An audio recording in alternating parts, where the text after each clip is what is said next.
Good morning, and welcome to another exciting year at Salesianum. My name's Michael Reichert, and I am your son's social studies teacher for U.S. History Phase 3.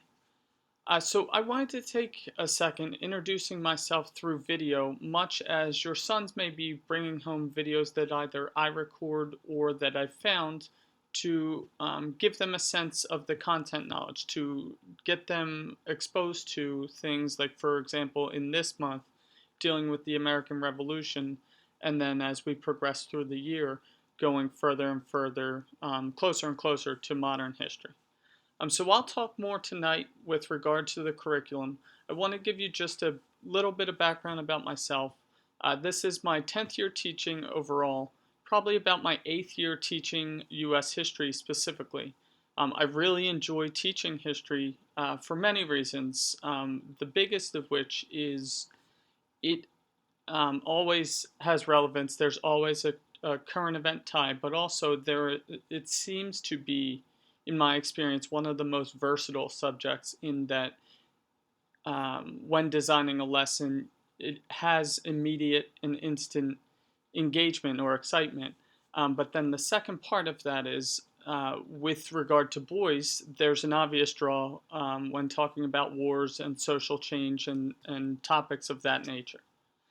The last thing, I just want to give you a brief background so you know where I'm coming from.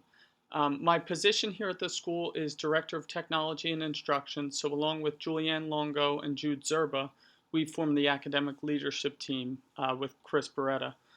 And then lastly, previous to this, I've taught 9 years at St. Edmund's Academy, 5 of which previous to this were teaching with one-to-one iPads.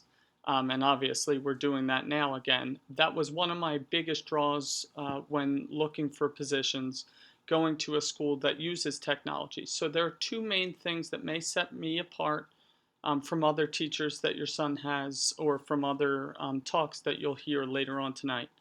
The first of which is I tend to be more project-based when designing lessons, and what that entails essentially is allowing your sons to put their own stamp and showcase their own learning in more creative ways.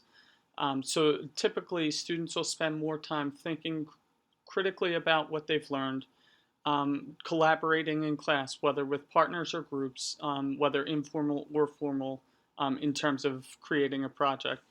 The third of which is creating, and then lastly, finding ways to communicate their understanding. I think that's a big thing. Is my thought is that students learn best when they're able to reteach that material to someone else through a variety of ways, whether that's a formal presentation in front of class, creating a movie, building a website, things of that nature.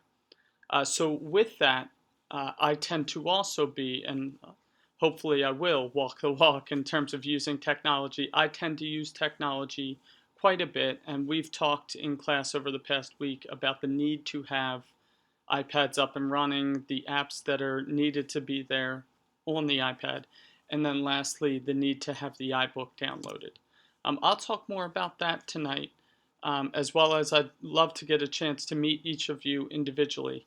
But for now, you'll see in the email I'm sending you, also included is a brief survey for you to introduce your son, as you are definitely the expert, but any insight you can give me that will allow me to do my job better in teaching him history, that would be greatly appreciated. So that's all for now. I look forward to meeting you tonight. Thanks, and have a great day.